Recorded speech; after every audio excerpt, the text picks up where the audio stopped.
Hello दोस्तों, good afternoon. स्वागत है आप सबका सुकृपा क्लासेज पर। दोस्तों, इस वीडियो में हम लोग बिहार पुलिस कांस्टेबल एग्जाम 2025 के लिए पॉलिटी व हिस्ट्री सब्जेक्ट के मोस्ट इंपॉर्टेंट टॉपिक्स को पूरी तरह से कंप्लीट करेंगे। पीडीएफ आपका दोस्तों पूरी तरह से कंप्लीट किया गया है। आपके एग्जाम में यहाँ से जो 100 क्वेश्चन में से 60 से 65 क्वेश्चन का वेटेज है, जिसमें आपका टोटल स्टैटिक जीके आएगा, यानी कि परंपरागत सामान्य ज्ञान। आपके जीएस यानी सब्जेक्ट से क्वेश्चन आएंगे, हिस्ट्री, पॉलिटी, ज्योग्राफी, इकोनॉमिक्स, पूरा आपका साइंस यानी कि physics, chemistry, bio, Bihari special, miscellaneous यानी विविध वाला चैप्टर व करंट अफेयर्स। आपके पूरे पाठ्यक्रम को प्रिपेयर करके आपके पीडीएफ में कंप्लीट कर दिया गया है, जहां जहां से आपके एग्जाम्स में क्वेश्चंस बनने हैं। एक सफिशिएंट पूरी तरह से परफेक्ट पीडीएफ चल रहा है दोस्तों आपके एग्जाम में, जो कि आपको कम से कम समय में अच्छे से अच्छे स्कोर कराने में पूरी तरह से सक्षम है। 100 रुपीज इस पीडीएफ की पेड फीस रखी गई है। व्हाट्सअप नंबर आप लोगों के सामने, जहां पर आप जुड़कर इस वैकेंसी का कंप्लीट पीडीएफ परचेज कर सकते हैं। तो चलिए दोस्तों, क्वेश्चंस की ओर चलते हैं। हम लोग वीडियो को स्टार्ट करेंगे पॉलिटी के टॉपिक से। पॉलिटी का पहला क्वेश्चन दोस्तों आपके सामने है, देखेंगे किस टॉपिक से रखा गया है। क्वेश्चन है हमारा, भारतीय संविधान में मूल अधिकारों का वर्णन संविधान के किस अनुच्छेद में है। करेक्ट आंसर होगा अनुच्छेद 12 से लेकर 35 तक।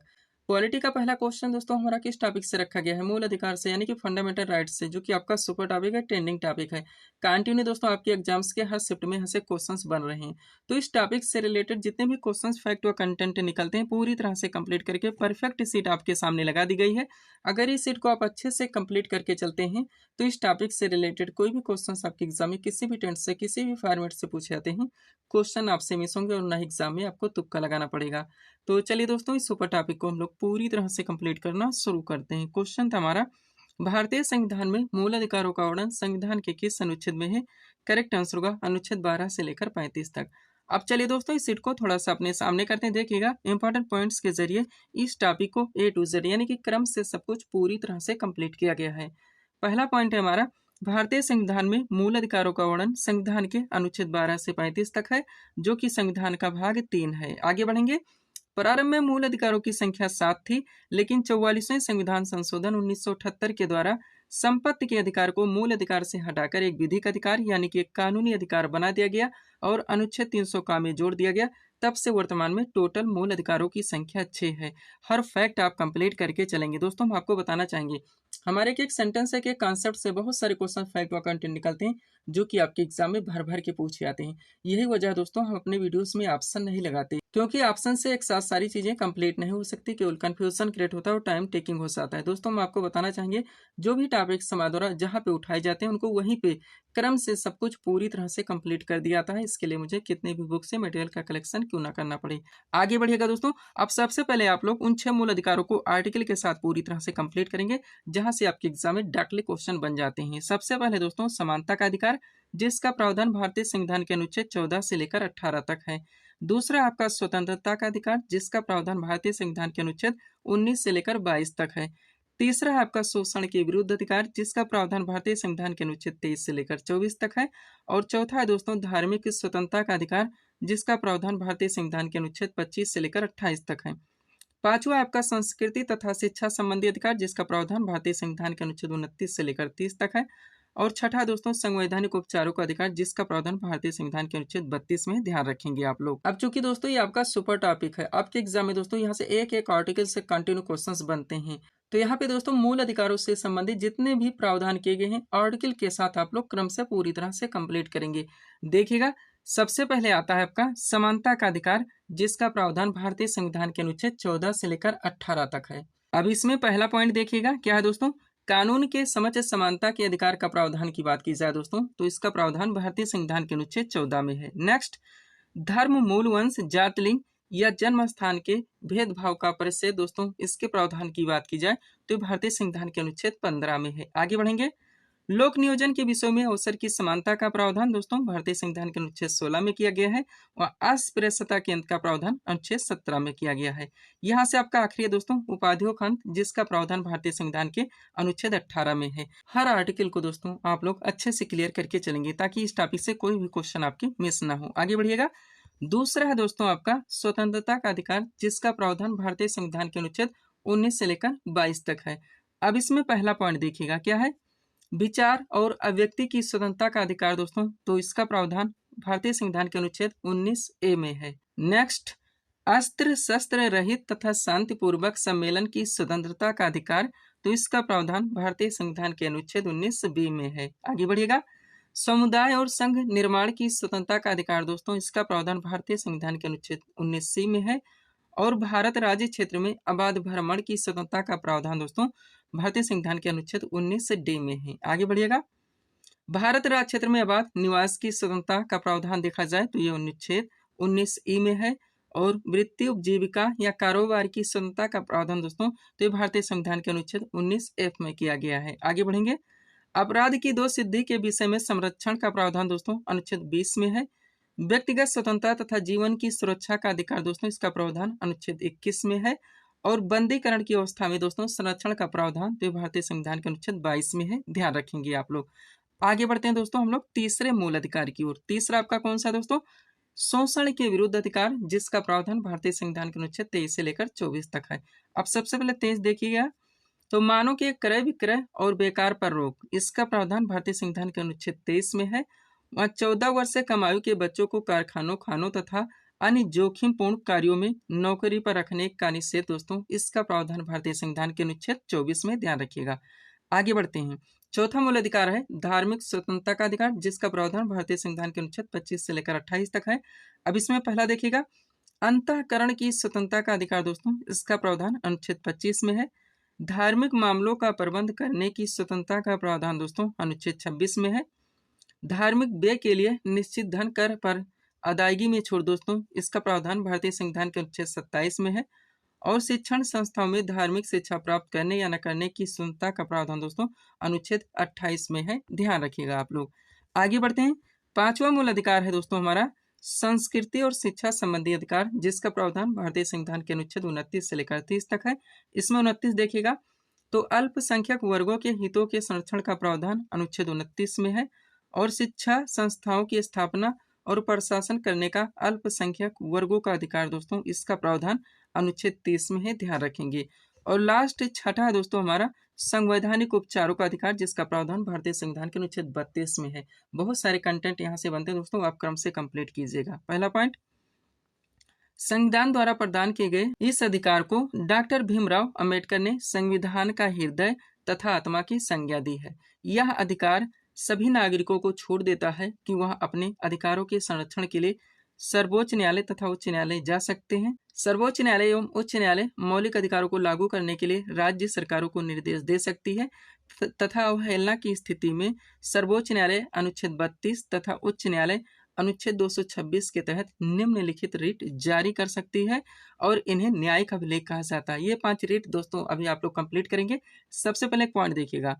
तो 86वें संविधान संशोधन 2002 के द्वारा शिक्षा के अधिकार को मौलिक अधिकार में शामिल किया गया तथा इसे अनुच्छेद 21 का के अंतर्गत वर्णित किया गया। इसके अनुसार 6 से 14 वर्ष की आयु के समस्त बच्चों हित निःशुल्क तथा अनिवार्य शिक्षा की व्यवस्था की गई। आपका सुपर पॉइंट है, ध्यान रखिएगा। और ये भी ध्यान रखें दोस्तों, 42वां कब हुआ, 44वां संशोधन कब हुआ, 86वां कब हुआ, इस पे भी हम पूरी तरह से जोर दे रहे हैं। अब चलिए उन 5 न्यायिक अभिलेखों को दोस्तों भी आप लोग पूरी तरह से कंप्लीट कीजिएगा। देखिएगा पॉइंट हमारा, ये 5 न्यायिक अभिलेख इस प्रकार हैं। सबसे पहले आता है बंदी प्रत्यक्षीकरण। इसमें देखिएगा, यह कार्यपालिका व निजी व्यक्ति दोनों के विरुद्ध उपलब्ध अधिकार है जो वैध निषेध के विरुद्ध व्यक्ति को सशरीर अपने सामने प्रस्तुत किए जाने का आदेश जारी करता है। न्यायालय दोनों पक्षों को सुनकर यह निर्णय लेता है कि निषेध उचित है अथवा अनुचित। दूसरा आता है आपका परमादेश। इसका शाब्दिक अर्थ है दोस्तों, हम आदेश देते हैं या उस समय जारी किया जाता है जब कोई पदाधिकारी अपने सार्वजनिक कर्तव्य का पालन नहीं करता। इस ऋण के माध्यम से उससे अपने कर्तव्य का पालन का आदेश दिया जाता है। ध्यान रखेंगे आप लोग। आगे बढ़िएगा। तीसरा आता है दोस्तों आपका न्यायिक अभिलेख, उसका नाम है उत्प्रेषण। देखिएगा, इसका शाब्दिक अर्थ और अधिक जानकारी प्राप्त करना है। यह आदेश कानूनी क्षेत्राधिकार से संबंधित त्रुटियों अथवा अधीनस्थ न्यायालय से कुछ सूचना प्राप्त करने के लिए जारी किया जाता है। चौथा है अधिकार परीक्षा।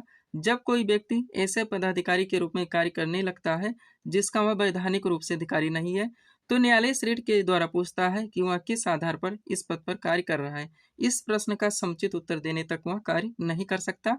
लास्ट 5वां अभिलेख है आपका प्रतिषेध। यह तब जारी किया जाता है जब कोई न्यायिक प्राधिकरण अथवा अर्ध न्यायिक प्राधिकरण अपने क्षेत्राधिकार का अतिक्रमण करता है। इसमें प्राधिकरण न्यायालय को कार्यवाही तत्काल रोकने का आदेश दिया जाता है। ध्यान रखेंगे आप लोग। आगे बढ़िएगा। अब मौलिक अधिकारों का दोस्तों निलंबन कैसे होता है, ये भी आप लोग यहीं पे क्लियर कर लीजिए। देखिएगा पॉइंट हमारा मौलिक अधिकारों का निलंबन। पहला पॉइंट, जब राष्ट्रपति देश में अनुच्छेद 352 के तहत राष्ट्रीय आपातकाल की घोषणा किस आधार पर, तो युद्ध और बाह्य आक्रमण के आधार पर करता है, तो अनुच्छेद 19 के तहत प्राप्त सभी मौलिक अधिकार स्वतः निलंबित हो जाते हैं। दूसरा देखिएगा पॉइंट, अन्य मौलिक अधिकारों को राष्ट्रपति अनुच्छेद 359 के तहत अधिसूचना जारी कर निलंबित कर सकता है।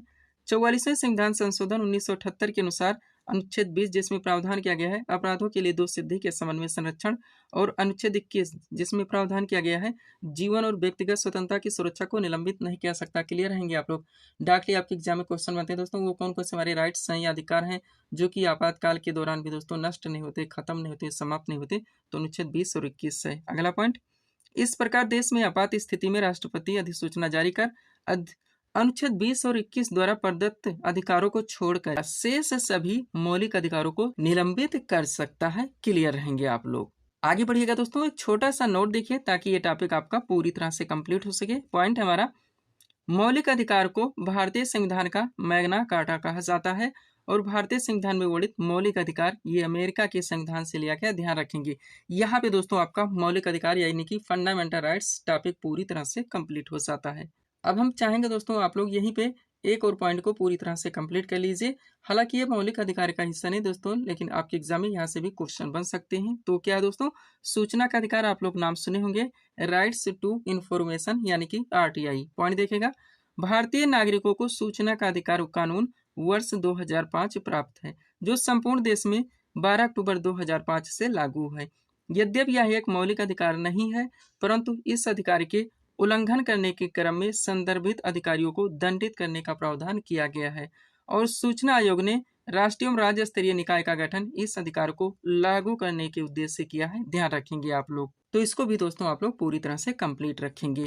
PDF के लिए दोस्तों ये हमारा व्हाट्सअप नंबर लगा हुआ है जहां पर आप जुड़कर इस वैकेंसी का कंप्लीट PDF परचेज कर सकते हैं। बढ़ेंगे दोस्तों हम लोग पॉलिटी के अगले टॉपिक की ओर। पॉलिटी का अगला क्वेश्चन दोस्तों आपके सामने देखेंगे किस टॉपिक से रखा गया। क्वेश्चन है हमारा, भारतीय संविधान में वर्णित संविधान संशोधन की प्रक्रिया का प्रावधान किस देश के संविधान से लिया गया है। करेक्ट आंसर होगा दक्षिण अफ्रीका के संविधान से। पॉलिटी का अगला क्वेश्चन दोस्तों हमारा किस टॉपिक से लग गया, भारतीय संविधान के विदेशी स्रोत। डाकले आपके एग्जाम में क्वेश्चन बनते हैं कि मूल अधिकार किस देश के संविधान से लिया गया, मूल कर्तव्य कहाँ से ली गई, समूर्ति सूची कहाँ से ली गई, संसदीय शासन प्रणाली कहाँ से ली गई, संविधान संशोधन प्रक्रिया कहाँ से ली गई, एकल नागरिकता कहाँ से ली गई। तो जितने भी हो सकते हैं पूरी तरह से कंप्लीट करके परफेक्ट सीट आपके सामने लगाई गई है। अच्छे से आप लोगों को प्रिपेयर करके चलने हैं। चलिए शुरू करते हैं हम लोग। क्वेश्चन था हमारा, भारतीय संविधान में वर्णित संविधान संशोधन की प्रक्रिया का प्रावधान किस देश के संविधान से लिया गया है।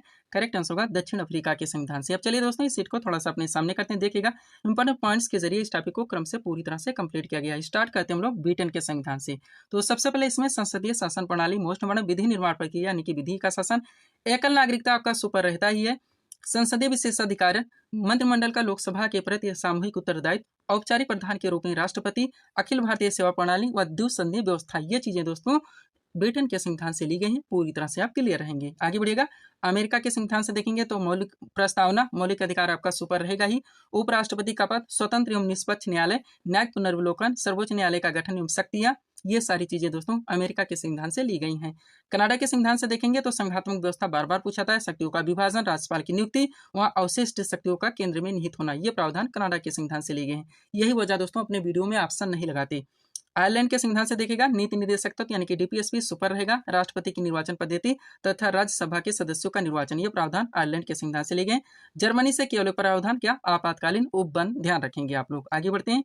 अगला क्या दोस्तों, सोवियत संघ यानी कि रूस के संविधान से बात की जाए तो मौलिक कर्तव्य यानी कि फंडामेंटल ड्यूटीज मोस्ट इंपॉर्टेंट, पंचवर्षीय योजना मोस्ट इंपॉर्टेंट, प्रस्तावना में जो शब्द जोड़ा गया न्याय का आदर्श है दोस्तों, ये सारी चीजें सोवियत संघ यानी कि रूस के संविधान से ली गई। फ्रांस के संविधान से गणतंत्र की अवधारणा का प्रावधान, प्रस्तावना में स्वतंत्रता, समानता, बंधुता के आदर्श जो रखे गए हैं ये फ्रांस के संविधान से रखे गए हैं। आगे बढ़िएगा, ऑस्ट्रेलिया के संविधान से दोस्तों तो प्रस्तावना की भाषा, समवर्ती सूची आपका मोस्ट इंपॉर्टेंट, केंद्र राज्य के बीच संबंध तथा संसद के जो दोनों संघों की संयुक्त बैठक कराई जाती है, ये सारी चीजें ऑस्ट्रेलिया के संविधान से ली गई हैं। दक्षिण अफ्रीका के संविधान से संविधान संशोधन की प्रक्रिया यानी कि आर्टिकल 368। लास्ट है जापान के संविधान से तो कानून द्वारा स्थापित शब्दावली। ध्यान रखेंगे ये टॉपिक आपका यहाँ पे पूरी तरह से कंप्लीट हो जाता है। PDF के लिए हमारा व्हाट्सअप नंबर लगाओ जहां पर आप जुड़कर इस वैकेंसी का कंप्लीट PDF ले सकते हैं। बढ़ेंगे दोस्तों हम लोग टॉपिक की ओर। मॉडर्न हिस्ट्री का अगला क्वेश्चन दोस्तों आपके सामने देखेंगे किस टॉपिक से रखा गया। क्वेश्चन है हमारा, 1857 ईस्वी के विद्रोह का नेतृत्व लखनऊ से किसने किया था? करेक्ट आंसर होगा बेगम हजरत महल ने। मॉडर्न हिस्ट्री का अगला क्वेश्चन दोस्तों हमारा किस टॉपिक से लगे? 1857 ईस्वी की क्रांति को लेकर आया हो। आप लोग जानते हैं आपका सुपर टॉपिक है, बहुत सारे क्वेश्चन फैक्ट और कंटेंट यहाँ से बनते हैं जो कि आपके एग्जाम में ऑलरेडी पूछे आते हैं। तो कंप्लीट सीट आपके सामने लगी हुई है, अच्छे से आप लोगों को रिवाइज करके चलने हैं। चलिए शुरू करते हैं हम लोग। क्वेश्चन था हमारा 1857 ईस्वी के विद्रोह का नेतृत्व लखनऊ से किसने किया था? करेक्ट आंसर होगा बेगम हजरत महल ने। आप चलिए दोस्तों इस सीट को थोड़ा सा अपने सामने करते हैं, देखिएगा इंपॉर्टेंट पॉइंट्स के जरिए इस टॉपिक को क्रम से पूरी तरह से कंप्लीट किया गया है। पहला पॉइंट है हमारा 29 मार्च 1857 ईस्वी को मंगल पांडे, आप जानते हैं इनका नाम इनके साथ जुड़ा हुआ है, नामक एक सैनिक ने बैरकपुर में गाय की चर्बी मिले कारतूसों को मुंह से काटने से स्पष्ट मना कर दिया। फलस्वरूप उन्हें गिरफ्तार कर 8 अप्रैल 1857 को फांसी दे दी गई। दोस्तों ध्यान दीजिएगा, जहां पे हम डेट मेंशन करते हैं आप प्रिपेयर रहिए, क्वेश्चन कंटिन्यू बनते हैं इसलिए हमारे द्वारा मेंशन कर दिया जाता है। अगला पॉइंट, मंगल पांडे का संबंध 34वीं नेटिव इन्फेंट्री यानी एनआई से था। डाकले आपके एग्जाम में क्वेश्चन बनते हैं कि मंगल पांडे किस बटालियन के सिपाही थे? तो ये 34वीं बटालियन के सिपाही थे। अगला पॉइंट, 10 मई 1857, डेट जरूर ध्यान रखेंगे के दिन मेरठ, लोकेशन बार बार पूछा ही जाता है, रिवाइज रखेंगे कि पैदल टुकड़ी यानी 20 एनआई से 1857 ईस्वी की क्रांति की शुरुआत हुई। 1857 ईस्वी की क्रांति के समय भारत के मुगल सम्राट तो बहादुर शाह जफर यानी कि बहादुर शाह द्वितीय थे। वह 1857 ईस्वी की क्रांति के समय भारत के गवर्नर जनरल लॉर्ड कैनिंग थे। आप लोग जानते हैं, अभी हम लोग कंप्लीट कर चुके हैं। अब आगे बढ़ते हैं दोस्तों, इस सीट को आप लोगों को अच्छे से कंप्लीट करके चलने, जहां पे दोस्तों 1857 ईस्वी की क्रांति से रिलेटेड दोस्तों इस क्रांति के दोस्तों जो प्रमुख नेतृत्व करता थे, आपके एग्जाम में डायरेक्टली क्वेश्चन पूछा थे दोस्तों कि कहां से इस विद्रोह का नेतृत्व किसने किया था, पूरी तरह से कंप्लीट करेंगे। देखिएगा पॉइंट हमारा 1857 ईस्वी की महान क्रांति के प्रमुख केंद्र और संबंधित नेतृत्वकर्ता। सबसे पहले सभी केंद्रों के नाम दिए, प्रमुख नेतृत्वकर्ता के नाम दिए, विद्रोह कब हुआ था ये भी मेंशन कर दिया गया है। चलिए देखते हैं। बात की जाए दिल्ली से दोस्तों, तो दिल्ली से 1857 ईस्वी के विद्रोह का नेतृत्व किसने किया था? बहादुर शाह जफर ने। वहाँ बख्त खान ने सैन्य नेतृत्व किया था, ये भी आप लोग ध्यान रखें। और हुआ कब था दोस्तों? 11 मई 1857 को। कानपुर से दोस्तों 1857 ईस्वी के विद्रोह का नेतृत्व नाना साहब ने किया था। तात्या टोपे ने सैन्य नेतृत्व किया था। हुआ कब था? तो 5 जून 1857 को। लखनऊ से दोस्तों बेगम हजरत महल, वहाँ ब्रिजेश कादिर ने किया था 4 जून 1857 को। झांसी से रानी लक्ष्मीबाई ने किया था 4 जून 1857 को। जगदीशपुर से कुंवर सिंह व अमर सिंह ने किया था। आप जानते हैं दोस्तों ये आपके बिहार स्पेशल से भी जुड़ जाता है। हुआ कब था? 12 जून 1857 को। फैजाबाद से दोस्तों मौलवी अहमदुल्ला ने किया था जून 1857 को। ध्यान रखेंगे, हालांकि दोस्तों बिहार स्पेशल के पीडीएफ में भी ये सारी चीजें ऐड की गई हैं। आगे बढ़िएगा। फैजाबाद से बात की जाए दोस्तों तो मौलवी अहमदुल्ला ने किया था जून 1857 को। इलाहाबाद से दोस्तों लियाकत अली के द्वारा किया गया था जून 1857 को। बरेली से दोस्तों खान बहादुर खान ने किया था जून 1857 में। और फतेहपुर से दोस्तों 1857 ईस्वी के विद्रोह का नेतृत्व आजिमुल्ला ने किया था जून 1857 में। ध्यान रखेंगे, ये टॉपिक आपका यहाँ पे पूरी तरह से कंप्लीट हो जाता है। पीडीएफ के लिए दोस्तों ये हमारा व्हाट्सअप नंबर लगा हुआ है। बढ़ेंगे दोस्तों हम लोग हिस्ट्री के अगले टॉपिक की ओर। मॉडर्न हिस्ट्री का अगला क्वेश्चन दोस्तों आपके सामने देखेंगे किस टॉपिक से रखा गया। क्वेश्चन हमारा, आर्य समाज की स्थापना किसने की थी? करेक्ट आंसर होगा स्वामी दयानंद सरस्वती ने। मॉडर्न हिस्ट्री का अगला क्वेश्चन दोस्तों हमारा किस टॉपिक से लग गया दोस्तों? महत्वपूर्ण सामाजिक एवं धार्मिक आंदोलन और समाज सुधारक। आपका सुपर टॉपिक दोस्तों आपके एग्जाम में डायरेक्टली क्वेश्चंस बनते हैं कि आर्य समाज की स्थापना किसके द्वारा की गई थी? ब्रह्म समाज की स्थापना किसके द्वारा की गई थी? रामकृष्ण मिशन की स्थापना किसके द्वारा की गई थी? सत्य शोधक समाज की स्थापना किसके द्वारा की गई थी? ये सब कहाँ पे हुए थे दोस्तों, कब हुए थे? तो सब कुछ पूरी तरह से क्रम से कंप्लीट करके परफेक्ट सीट आपके सामने लगाई गई है। अच्छे से आप लोगों को प्रिपेयर करके चलने हैं। चलिए शुरू करते हैं हम लोग। क्वेश्चन था हमारा, आर्य समाज की स्थापना किसने की थी? करेक्ट आंसर होगा स्वामी दयानंद सरस्वती ने। आप चलिए दोस्तों इस सीट को थोड़ा सा अपने सामने करते हैं, देखिएगा इंपॉर्टेंट पॉइंट्स के जरिए इस टॉपिक को क्रम से पूरी तरह से कंप्लीट किया गया है। पहला पॉइंट, राजा राम मोहन राय को भारतीय पुनर्जागरण का जनक कहा जाता है। क्लियर रहेंगे।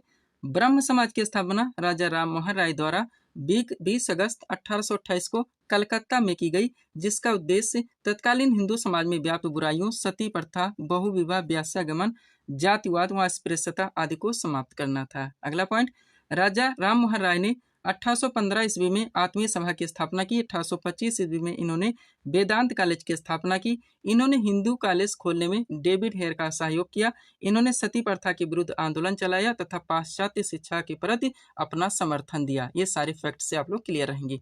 आगे बढ़िएगा। अब बात करेंगे दोस्तों आर्य समाज की। देखिएगा, तो आर्य समाज की स्थापना स्वामी दयानंद सरस्वती द्वारा 1875 ईस्वी में बंबई में की गई, जिसका प्रमुख उद्देश्य वैदिक धर्म को पुनः शुद्ध रूप से स्थापित करने, भारत को धार्मिक, सामाजिक व राजनीतिक रूप से एक सूत्र में बांधने एवं पाश्चात्य प्रभाव को समाप्त करने का प्रयास करना था।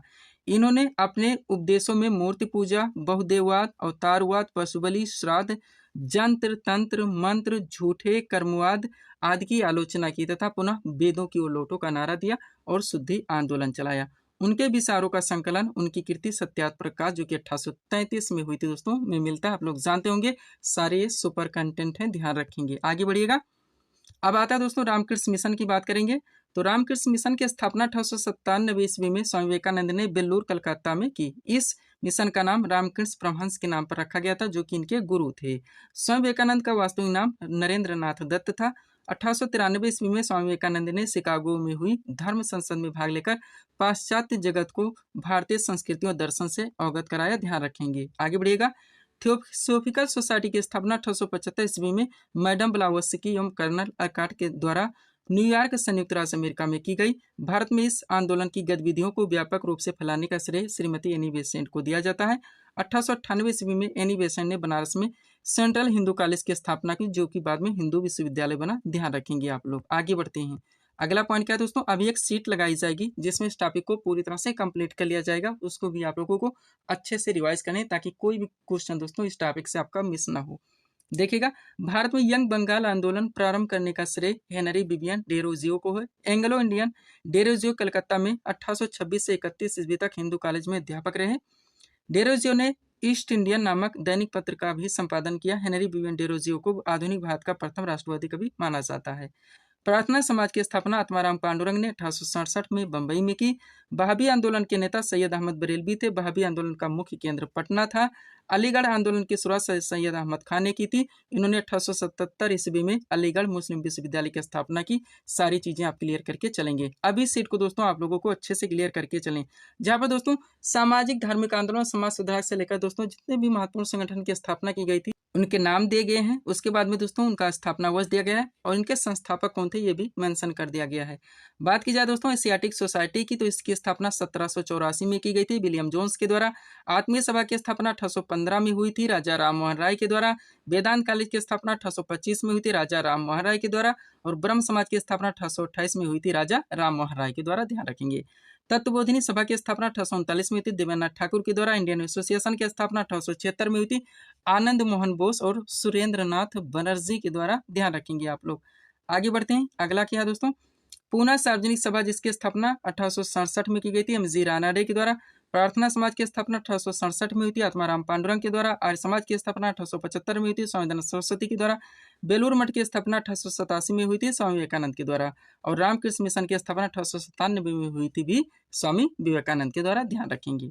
सर्वेंट्स ऑफ इंडिया सोसाइटी की स्थापना 1905 में हुई थी गोपाल कृष्ण गोखले के द्वारा। अभिनव भारत सोसाइटी की स्थापना 1904 में हुई थी बिनाक दामोदर सावरकर के द्वारा। और मुस्लिम लीग की स्थापना 1906 में हुई थी दोस्तों आगा खां एवं सलीमुल्लाह खां के द्वारा। ध्यान रखेंगे। आगे बढ़िएगा। अगला क्या दोस्तों, अनुशीलन समिति जिसकी स्थापना 1907 में की गई थी बारेंद्र घोष एवं भूपेन्द्र दत्त के द्वारा। विश्व भारती की स्थापना 1912 में हुई थी रविन्द्रनाथ ठाकुर के द्वारा। गदर पार्टी की स्थापना 1913 में हुई थी लाला हरदयाल के द्वारा। हिंदू महासभा की स्थापना 1915 में हुई थी मदन मोहन मालवीय के द्वारा। होम रूल लीग की स्थापना 1916 में हुई थी तिलक एवं एनी बेसेंट के द्वारा। खिलाफत आंदोलन की स्थापना 1919 में हुई थी अली बंधु के द्वारा। स्वराज पार्टी की स्थापना 1923 में हुई थी मोतीलाल नेहरू एवं चित्तरंजन दास के द्वारा। सब कुछ अच्छे से आप लोगों को क्लियर करके चलने हैं। आगे बढ़िएगा। राष्ट्रीय स्वयं संघ की स्थापना 1927 में हुई थी डॉक्टर हेडगेवार एवं बी.एस. मंजे के द्वारा। खुदाई खिदमतगार की स्थापना 1937 में हुई थी खान अब्दुल गफ्फार खां के द्वारा। फारूक बला की स्थापना 1939 में हुई थी सुभाष चंद्र बोस के द्वारा। हिंदुस्तान सोशलिस्ट रिपब्लिकन आर्मी की स्थापना 1928 में हुई थी भगत सिंह चंद्रशेखर आजाद के द्वारा। और आजाद हिंद सरकार की स्थापना 1943 में की गई थी सुभाष चंद्र बोस के द्वारा। ध्यान रखेंगे। ये टॉपिक आपका यहाँ पे पूरी तरह से कंप्लीट हो जाता है। पीडीएफ के लिए हमारा व्हाट्सअप नंबर लगा हुआ जहाँ पर आप जुड़कर इस वैकेंसी का कंप्लीट पीडीएफ परचेज कर सकते हैं।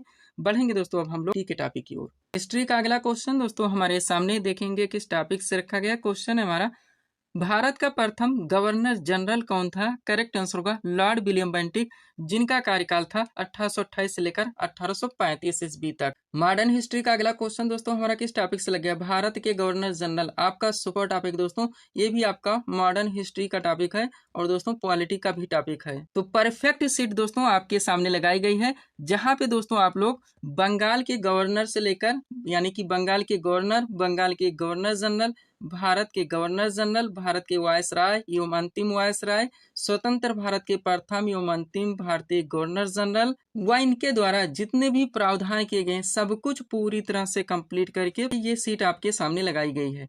अगर इस सीट को आप अच्छे से क्लियर करके चलते हैं तो यकीन कीजिएगा दोस्तों, आप अपने एग्जाम्स के लिए बहुत सारे क्वेश्चंस फैक्ट व कंटेंट से एक साथ पूरी तरह से प्रिपेयर रहेंगे। सब कुछ आपके पीडीएफ में भी पूरी तरह से मेंशन है। सारे क्लासेस के वीडियोस के टॉपिक्स भी आपके पीडीएफ में पूरी तरह से ऐड किए गए हैं। तो चलिए दोस्तों, इस सुपर टॉपिक को हम लोग पूरी तरह से कंप्लीट करना शुरू करते हैं। क्वेश्चन था हमारा, भारत का प्रथम गवर्नर जनरल कौन था? करेक्ट आंसर होगा लॉर्ड विलियम बेंटिक, जिनका कार्यकाल था 1828 से लेकर 1835 ईस्वी तक। आप चलिए दोस्तों, इस सीट को थोड़ा सा अपने सामने करते हैं। देखिएगा, इंपॉर्टेंट पॉइंट्स के जरिए इस टॉपिक को क्रम से पूरी तरह से कंप्लीट किया गया है। स्टार्ट करते हम लोग लॉर्ड क्लाइव से, जिनका 2 कार्यकाल था दोस्तों। एक 1757 से 1760 और दूसरा था 1765 से लेकर 1767 ईस्वी तक। फैक्ट देखिए, लॉर्ड क्लाइव बंगाल का प्रथम गवर्नर था। क्लियर रहेंगे। इन्हें 1764 ईस्वी में बंगाल का गवर्नर नियुक्त किया गया। लॉर्ड क्लाइव ने 1765 में अवध के नवाब शुजाउद्दौला एवं शाह आलम के साथ इलाहाबाद की संधि की।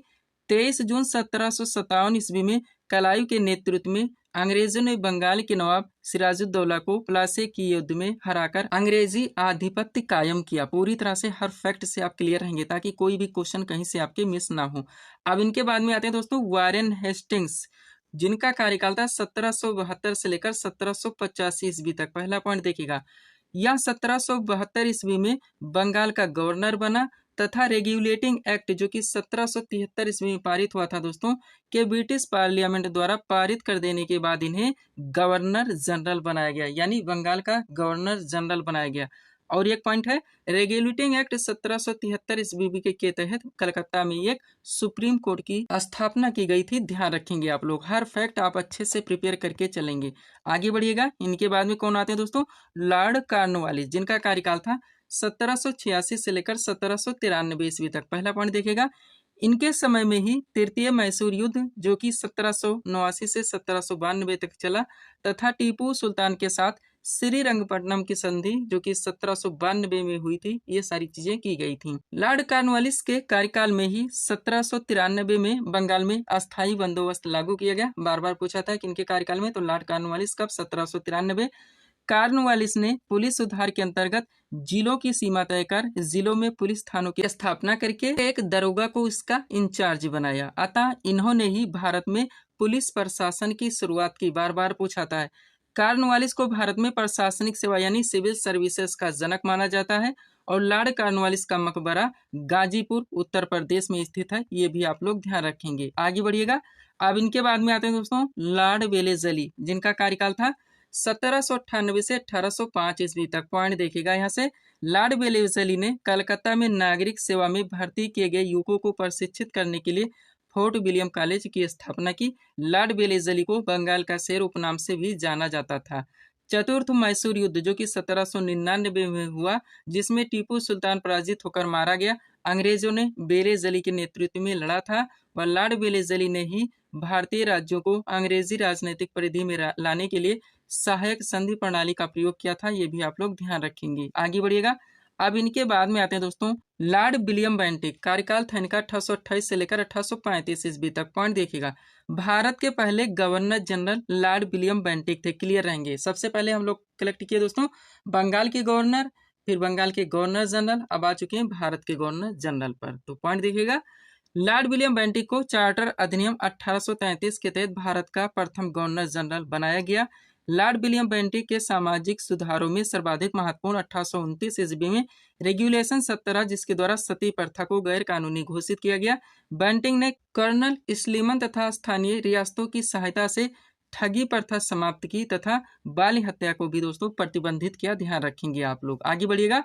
अब इनके बाद में आते हैं दोस्तों Lord Charles Metcalfe, most important, कार्यकाल था 1835 से 1836। पॉइंट देखिएगा, इसने प्रेस एक्ट 1835 पारित किया। बार बार पूछाता है, जिसके तहत भारतीय समाचार पत्रों पर आरोपित नियंत्रण को समाप्त कर दिया गया। चार्ल्स मेटकाफ को भारतीय प्रेस का मुक्तिदाता कहा जाता है। ये क्वेश्चन बार बार पूछा था। क्लियर रहेंगे। आगे बढ़िएगा। अगले आते हैं दोस्तों लॉर्ड डलहौजी। बहुत सारे कंटेंट यानी कि क्वेश्चन यहाँ से निकलते हैं। कार्यकाल था 1848 से 1856। पहला पॉइंट, हड़प सिद्धांत, जिसे कि दोस्तों डॉक्ट्रिन ऑफ लैप्स भी कहा था, लागू होने के समय भारत के गवर्नर जनरल तो लॉर्ड डलहौजी थे।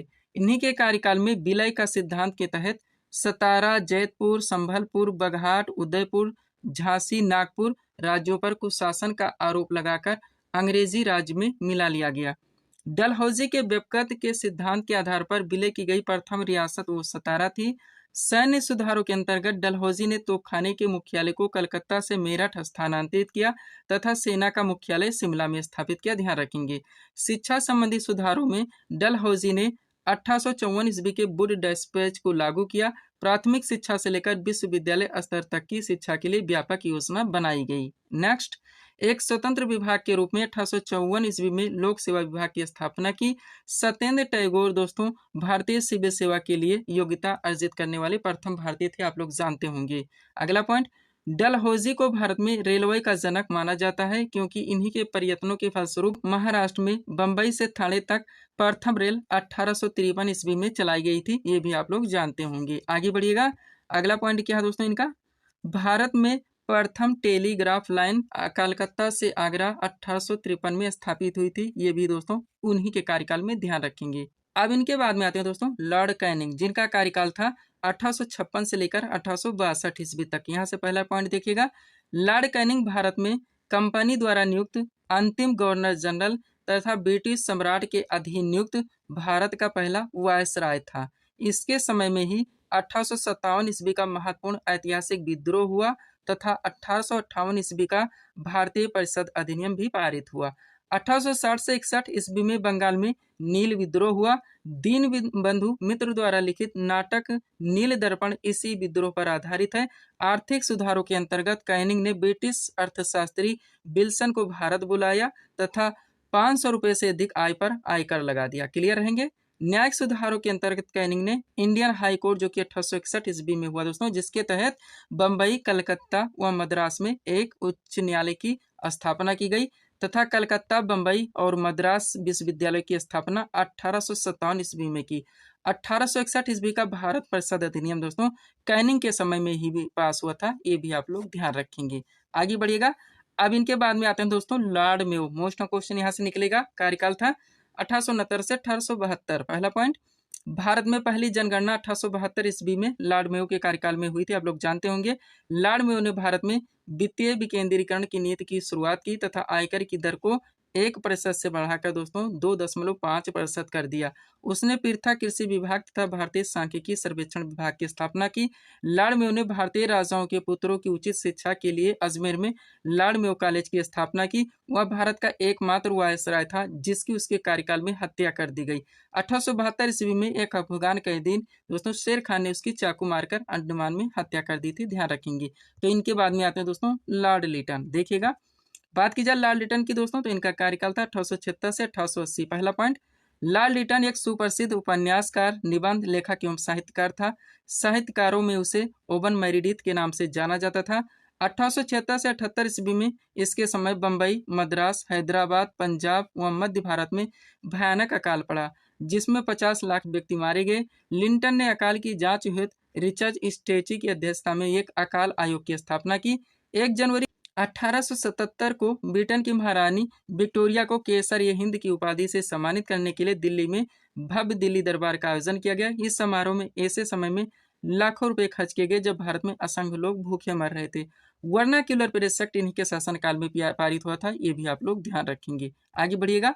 अब इनके बाद में आते हैं दोस्तों लॉर्ड रिपन। कार्यकाल था 1880 से 1884 ईस्वी। पहला पॉइंट देखिएगा, अपने सुधार कार्यों के अंतर्गत रिपन ने सर्वप्रथम 1882 ईस्वी में वर्नाक्यूलर प्रेस एक्ट समाप्त कर दिया, ये भी ध्यान रखेंगे।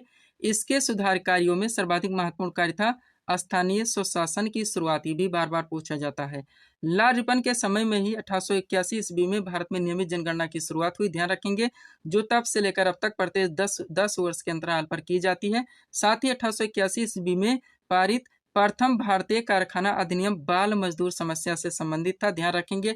यह 7 से 12 वर्ष की आयु के बच्चों को प्रतिदिन 8 घंटे से अधिक काम करने को प्रतिबंधित करता है। लॉर्ड रिपन के समय में ही चर्चित इल्बर्ट विधेयक जो कि 1883 ईस्वी में प्रस्तुत किया गया था, विधेयक में फौजदारी दंड व्यवस्था में प्रचलित भेदभाव को समाप्त करने का प्रयत्न किया गया था, ये भी आप लोग ध्यान रखेंगे। आगे बढ़िएगा। अब इनके बाद में आते हैं दोस्तों लॉर्ड डफरिन। कार्यकाल था 1884 से 1888। पॉइंट देखिएगा, लॉर्ड डफरिन के शासनकाल की महत्वपूर्ण घटना थी तृतीय आंग्ल बर्मा युद्ध, जो कि 1885 से 86 तक चला, जिसमें बर्मा पराजित हुआ। लॉर्ड डफरिन के समय में ही भारतीय राष्ट्रीय कांग्रेस की स्थापना हुई थी, ये आप लोग जरूर ध्यान रखेंगे। आगे बढ़िएगा। अब आते हैं दोस्तों, लॉर्ड कर्जन कार्यकाल था 1899 से 1905। पॉइंट देखिएगा, लॉर्ड कर्जन के कार्यकाल के दौरान 1904 ईस्वी में भारतीय विश्वविद्यालय अधिनियम पारित किया गया था। पुलिस सुधार के अंतर्गत लॉर्ड कर्जन ने वर्ष 1902 में सर एंड्रयू फ्रेजर की अध्यक्षता में एक पुलिस आयोग की स्थापना की। शैक्षिक सुधारों के अंतर्गत कर्जन ने वर्ष 1902 में सर थॉमस रेले की अध्यक्षता में विश्वविद्यालय आयोग का गठन किया। भारतीय रेलवे के विकास के क्षेत्र में सर्वाधिक रेलवे लाइन का निर्माण कर्जन के समय में ही हुआ था, ये भी ध्यान रखेंगे। लॉर्ड कर्जन के समय में ही वर्ष 1905 में बंगाल का विभाजन हुआ था, ये तो बार बार पूछा ही जाता है। बंगाल विभाजन की घोषणा कर्जन ने की थी, ध्यान रखेंगे। ढाका, चटगांव और राजशाही के भागों को बंगाल के प्रांत से अलग किया गया था और असम में मिला दिया गया था। यह उसकी बड़ी राजनीतिक भूल सिद्ध हुई। बंगाल विभाजन के विरुद्ध एक अभूतपूर्व देशव्यापी आंदोलन उत्पन्न हो गया था, आप लोग जानते होंगे। आगे बढ़िएगा। अब आते हैं दोस्तों, लॉर्ड हार्डिंग द्वितीय, जिनका कार्यकाल था 1910 से 1916। पॉइंट देखिएगा, लॉर्ड हार्डिंग द्वितीय के समय के महत्वपूर्ण कार्यों में ब्रिटेन के राजा जॉर्ज पंचम का भारत आगमन कब? 12 सितंबर 1911। दिल्ली में एक भव्य दरबार का आयोजन, बंगाल विभाजन रद्द करने की घोषणा जो कि 1911 में हुई, एवं भारत की राजधानी कलकत्ता से दिल्ली स्थानांतरित करने की घोषणा 1911। सारी चीजें ध्यान रखेंगे। आते हैं अब, लॉर्ड चेम्सफोर्ड कार्यकाल था 1916 से 1921। पॉइंट देखिएगा, इसके समय ही भारत सरकार अधिनियम 1919 या मॉन्टेग्यू चेम्सफोर्ड सुधार लाया गया। वर्ष 1917 में शिक्षा पर सैडलर आयोग की नियुक्ति लॉर्ड चेम्सफोर्ड के समय में ही की गई थी और इसके समय में ही एम.एन. राय द्वारा वर्ष 1920 में भारतीय कम्युनिस्ट पार्टी का गठन किया गया था, ये भी आप लोग ध्यान रखेंगे। आगे बढ़ते हैं। अब आते हैं दोस्तों, लॉर्ड इरविन कार्यकाल था 1926 से 1931। पॉइंट देखेगा, इसके समय में नवंबर 1930 में लंदन में प्रथम गोलमेज सम्मेलन का आयोजन किया गया। 5 मार्च 1931 को गांधी इरविन समझौते पर हस्ताक्षर किए गए और साथ ही सविनय अवज्ञा आंदोलन स्थगित किया गया। वर्ष 1928 में ब्रिटिश सर्वोच्च सत्ता के साथ रियासतों के संबंधों के निर्धारण के लिए सर हाई कोर्ट बटलर के अधीन भारतीय राज्य समिति का गठन किया गया था, ये भी क्वेश्चन पूछा जाता है। आगे बढ़िएगा। अब आते हैं, लॉर्ड वेलिंगटन कार्यकाल था 1931 से 1936। पॉइंट देखिएगा, इसके काल में द्वितीय तृतीय गोलमेज सम्मेलन का आयोजन एवं सांप्रदायिक अधिनिर्णय की घोषणा एवं पूना समझौता संपन्न हुआ था, ध्यान रखेंगे। आगे, लॉर्ड लिनथगो कार्यकाल था 1936 से 1944। पॉइंट देखिएगा, द्वितीय विश्व युद्ध का प्रारंभ जो कि 1 सितंबर 1939 इसी के काल में हुआ। अंग्रेजों द्वारा अगस्त प्रस्ताव की घोषणा एवं क्रिप्स मिशन भारत आया, ये सारी चीजें दोस्तों लॉर्ड लिनथगो के कार्यकाल में हुआ था, ध्यान रखेंगे। आगे बढ़िएगा। अब लास्ट आते हैं दोस्तों, लॉर्ड माउंटबेटन, मोस्ट इंपॉर्टेंट कार्यकाल था 1947 से 1948। पहला पॉइंट, यह भारत का अंतिम वायसराय तथा स्वतंत्र भारत का प्रथम गवर्नर जनरल था, जिसने 3 जून 1947 को यह घोषणा की कि भारत और पाकिस्तान के रूप में भारत का विभाजन ही समस्या का हल है। भारतीय स्वतंत्रता विधेयक ब्रिटिश संसद में जुलाई 1947 में प्रधानमंत्री एटनी द्वारा प्रस्तुत किया गया। विधेयक के अनुसार भारत और पाकिस्तान 2 स्वतंत्र राष्ट्रों के निर्माण की बात कही गई, ध्यान रखेंगे। अब इसको भी देख लीजिए। चक्रवर्ती राजगोपालाचारी कार्यकाल था 1948 से 1950। दोस्तों, लॉर्ड माउंटबेटन की वापसी के बाद 21 जून 1948 को चक्रवर्ती राजगोपालाचारी भारत के गवर्नर जनरल बनाए गए। वह स्वतंत्र भारत के प्रथम व अंतिम भारतीय गवर्नर जनरल थे, आप लोग जानते हैं। इसके बाद में दोस्तों देश आजाद हो गया और ये पद समाप्त कर दिया गया। तो ये टॉपिक आपका यहाँ पे पूरी तरह से कंप्लीट हो जाता है। पीडीएफ के लिए दोस्तों ये हमारा व्हाट्सएप नंबर लगा हुआ है, जहाँ पर आप जुड़कर इस वैकेंसी का कंप्लीट पीडीएफ परचेज कर सकते हैं। तो चलेंगे दोस्तों हम लोग हिस्ट्री के अगले टॉपिक की ओर। मिडवल हिस्ट्री से अगला क्वेश्चन दोस्तों आपके सामने देखेंगे किस टॉपिक से रखा गया। क्वेश्चन है हमारा, गुलाम वंश जिसका शासनकाल 1206 से लेकर 1290 ईस्वी तक चला, की स्थापना किसने की थी? करेक्ट आंसर होगा कुतुबुद्दीन ऐबक ने। मिडवल हिस्ट्री का अगला क्वेश्चन दोस्तों हमारा किस टॉपिक से लग गया है? दिल्ली सल्तनत। मिडवल हिस्ट्री का बहुत बड़ा पार्ट, बहुत सारे क्वेश्चन फैक्ट व कंटेंट यहाँ से बनते हैं दोस्तों, जो कि आपके एग्जाम में भर भर के पूछे जाते हैं। तो पूरी तरह से कंप्लीट करके परफेक्ट सीट आपके सामने लगाई गई है। अगर इस सीट को आप लोग अच्छे से प्रिपेयर करके चलते हैं तो इस टॉपिक से रिलेटेड कोई भी क्वेश्चन आपके एग्जाम में किसी भी टेंट से किसी भी फॉर्मेट से पूछे जाते हैं, क्वेश्चन आपसे मिस नहीं हो सकते। तो चलिए दोस्तों इस सुपर टॉपिक को हम लोग पूरी तरह से कंप्लीट करना शुरू करते हैं। क्वेश्चन हमारा, गुलाम वंश जिसका शासनकाल 1206 से 1290 तक चला, की स्थापना किसने की थी? करेक्ट आंसर होगा कुतुबुद्दीन ऐबक ने। आप चलिए दोस्तों इस सीट को थोड़ा सा अपने सामने करते हैं। देखिएगा इंपॉर्टेंट पॉइंट्स के जरिए इस टॉपिक को क्रम से पूरी तरह से कंप्लीट किया गया है। पहला पॉइंट, दिल्ली सल्तनत की स्थापना तुर्क आक्रमणों का परिणाम था। दिल्ली सल्तनत की आधिकारिक भाषा फारसी थी। कुतुबुद्दीन ऐबक को इसकी स्थापना का श्रेय दिया जाता है, जिन पर आने वाले समय में विभिन्न राजवंशों ने शासन किया। इन राजवंशों का शासनकाल क्रम से इस प्रकार है, ध्यान रखेंगे, ये आपकी बेसिक चीजें थी। आगे बढ़िएगा दोस्तों। अब दिल्ली सल्तनत पर जितने भी राजवंशों ने शासन किए क्रम से दोस्तों आप लोग पूरी तरह से कंप्लीट करेंगे। देखिएगा, सबसे पहले दोस्तों दिल्ली सल्तनत पे गुलाम वंश आए, जिन्होंने शासन किया 1206 से लेकर 1290 ईस्वी तक। उसके बाद में खिलजी वंश आए, जिन्होंने शासन किया 1290 से लेकर 1320 ईस्वी तक। फिर तुगलक वंश आए, जिन्होंने शासन किया 1320 से लेकर 1414 ईस्वी तक। फिर दोस्तों सैयद वंश आए, जिन्होंने शासन किया 1414 से लेकर 1451 तक। और लास्ट में दोस्तों दिल्ली सल्तनत पर लोधी वंश आए, जिन्होंने शासन किया 1451 से 1526 तक। ध्यान रखेंगे, इनके शासन काल को भी दोस्तों आप लोगों को क्रम से पूरी तरह से कंप्लीट रखने होंगे अगर आप अपने एग्जाम में अच्छे स्कोर करना चाहते हैं।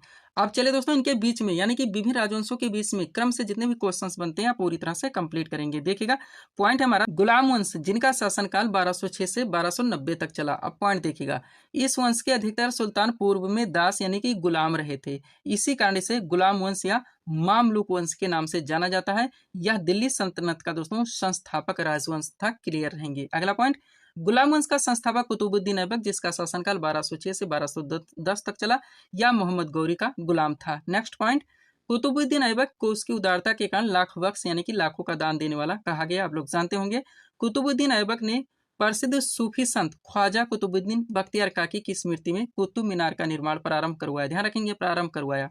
अगला पॉइंट, इसने भारत की प्रथम मस्जिद कुब्बत उल इस्लाम, जो कि दिल्ली में है, और 2.5 दिन का झोपड़ा जो कि अजमेर में है, इसका भी निर्माण करवाया। और 1210 ईस्वी में चौगान यानी कि पोलो खेलते समय ऐबक की मृत्यु हो गई। क्लियर रहेंगे आप लोग। आगे बढ़िएगा। अब इनके बाद में दोस्तों कौन से शासक आते हैं? इल्तुतमिश। देखिएगा जितने भी क्वेश्चन यहाँ से बनते हैं।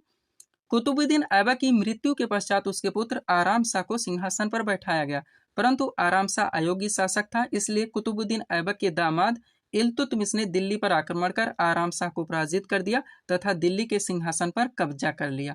अब इल्तुतमिश से जितने क्वेश्चन बनते हैं आप कंप्लीट कीजिए। पहला पॉइंट, इल्तुतमिश ने अपने विरोधियों से निपटने के लिए 40 दासों का एक दल बनाया, जिसे तुर्काने चहलगानी के नाम से जाना जाता है। नेक्स्ट पॉइंट, इल्तुतमिश ने कुतुब मीनार के निर्माण कार्य को पूरा करवाया और इसने अपनी राजधानी लाहौर से दिल्ली स्थानांतरित करी। नेक्स्ट, इल्तुतमिश ने अपने साम्राज्य को छोटे छोटे क्षेत्रों में बांट दिया, जिसे एकता कहा गया। इसका प्रशासक एकतादार होता था। ध्यान रखेंगे, डागले क्वेश्चन बनते हैं। एकतादारी प्रणाली किसने लागू की थी या प्रथा? तो इल्तुतमिश ने। आगे बढ़िएगा। अगला पॉइंट, इल्तुतमिश ने चांदी का टका तथा तांबे का जीतल का प्रचलन किया एवं दिल्ली में टकसाल स्थापित की। क्लियर रहेंगे आप लोग। आगे बढ़ते हैं। अगला पॉइंट है दोस्तों, वह दिल्ली का पहला शासक था जिसने सुल्तान की उपाधि धारण कर स्वतंत्र सल्तनत स्थापित की। उसने बगदाद के खलीफा से मान्यता प्राप्त की और ऐसा करने वाला वह प्रथम मुस्लिम शासक था। क्लियर रहेंगे। अगला पॉइंट, इल्तुतमिश को भारत में गुंबद निर्माण का पिता कहा जाता है। उसने सुल्तानगढ़ी मकबरे का निर्माण करवाया। इल्तुतमिश ने अपनी पुत्री रजिया को अपना उत्तराधिकारी घोषित किया, क्योंकि उसके सभी पुत्र अयोग्य थे। रजिया सुल्तान भारत की प्रथम महिला मुस्लिम शासका थी, जिन्होंने 1236 से 1240 ईस्वी तक भारत पर शासन किया। रजिया ने पहनावे में पर्दे को त्याग कर कुबा यानी कि कोट कुल्हा तथा टोपी धारण की। उसने भटिंडा के शासक अल्तुनिया से निकाह किया। ध्यान रखेंगे। आगे बढ़िएगा। अगला पॉइंट है, बलबन इनके बाद में आते हैं दोस्तों, मोस्ट मर्द शासक। इनका शासनकाल था 1265 से 1287। पॉइंट देखिएगा, दिल्ली सल्तनत का प्रथम सुल्तान था जिसने सुल्तान की प्रतिष्ठा की पुनर्स्थापना के उद्देश्य से राजत्व संबंधी विचार प्रस्तुत किया। बलबन ने फारसी यानी ईरानी परंपरा की तर्ज पर सिजदा एवं पाबोस की प्रथा चलाई। मोस्ट वन क्वेश्चन है। इसने फारसी परंपरा पर आधारित नवरोज उत्सव की शुरुआत की। ध्यान रखेंगे। और बलबन ने अपने विरोधियों से निपटने के लिए लौह एवं रक्त की नीति अपनाई। ये सारे सुपर क्वेश्चन है दोस्तों, ध्यान रखेंगे आप लोग। आगे बढ़िएगा। अब अगला जो राजवंश आता है दोस्तों दिल्ली सल्तनत में, वो है खिलजी वंश। जितने भी क्वेश्चन बनते हैं कंप्लीट कीजिए। शासनकाल इनका चला 1290 से 1320 तक। पॉइंट देखिएगा, खिलजी वंश का संस्थापक जलालुद्दीन फिरोज खिलजी, जिसका शासनकाल 1290 से 1296 तक चला। उसने अपनी राजधानी दिल्ली के निकट किलो खरी में बनाई। यह दिल्ली सल्तनत का प्रथम शासक था जिसने हिंदुओं के प्रति उदारवादी दृष्टिकोण अपनाया। उसके शासनकाल में मंगोल दिल्ली में बसे, जिन्हें नवीन मुसलमान कहा गया। अगला पॉइंट, 1296 ईस्वी में जलालुद्दीन की हत्या उसके भतीजे एवं दामाद अलाउद्दीन खिलजी ने धोखे से कर दी। अलाउद्दीन खिलजी प्रथम मुस्लिम सुल्तान था जिसने दक्षिण भारत पर आक्रमण किया और उसे अपने अधीन कर लिया। नेक्स्ट, अलाउद्दीन की नीतियों में सर्वाधिक महत्वपूर्ण बाजार नियंत्रण नीति, मोस्ट वन ध्यान रखेंगे, जिसका उद्देश्य अपनी विशाल सेनाओं की आवश्यकताओं को पूरा करना था। ध्यान रखेंगे आप लोग। आगे बढ़िएगा। अगला पॉइंट है यहाँ से दोस्तों आपका, अलाउद्दीन ने अलाई दरवाजा, हौस खास, सीरी फोर्ट, जमात खाना, मस्जिद का निर्माण करवाया तथा अपनी राजधानी सीरी को बनाया। नेक्स्ट, उसने सिकंदर या सानी की उपाधि धारण की, इसलिए उसे द्वितीय सिकंदर भी कहा जाता है। इसके दरबार में अमीर खुसरो, हसन निजामी जैसे कवि थे। अमीर खुसरो को तोता हिंद कहा जाता है। अलाउद्दीन खिलजी वह प्रथम सुल्तान था जिसने भूमि की माप के आधार पर लगा निर्धारित किया। अलाउद्दीन खिलजी ने सैनिकों की सीधी भर्ती तथा नकद वेतन देने की प्रथा की शुरुआत की। उसने सैनिकों के लिए हुलिया तथा उनके घोड़ों के लिए दाग प्रथा की शुरुआत की। ध्यान रखेंगे आप लोग। आगे बढ़ते हैं। अब दिल्ली सल्तनत पे दोस्तों जो तीसरा राजवंश आता है वो आपका तुगलक वंश। तुगलक वंश शासन काल की बात की जाए तो 1320 से 1413 ईस्वी तक। पॉइंट देखिएगा, तुगलक वंश का संस्थापक गयासुद्दीन तुगलक था, जिसका शासन 1320 से 1335 ईस्वी तक चला था। नेक्स्ट, गयासुद्दीन तुगलक ने नहरों तथा कुओं का निर्माण करवाया तथा डाक व्यवस्था को संगठित किया। दीवाने अमीर को ही मोस्ट क्वेश्चन रहेगा कि स्थापना मोहम्मद बिन तुगलक के द्वारा की गई थी। इसने अपनी राजधानी दिल्ली से दौलताबाद यानी कि देवगिरी स्थापित की थी। ध्यान रखेंगे। नेक्स्ट, किताबुल रहला पुस्तक की रचना इब्न बतूता ने की थी, जो कि मोरक्को का निवासी था। यह मोहम्मद बिन तुगलक के शासनकाल में भारत आया था।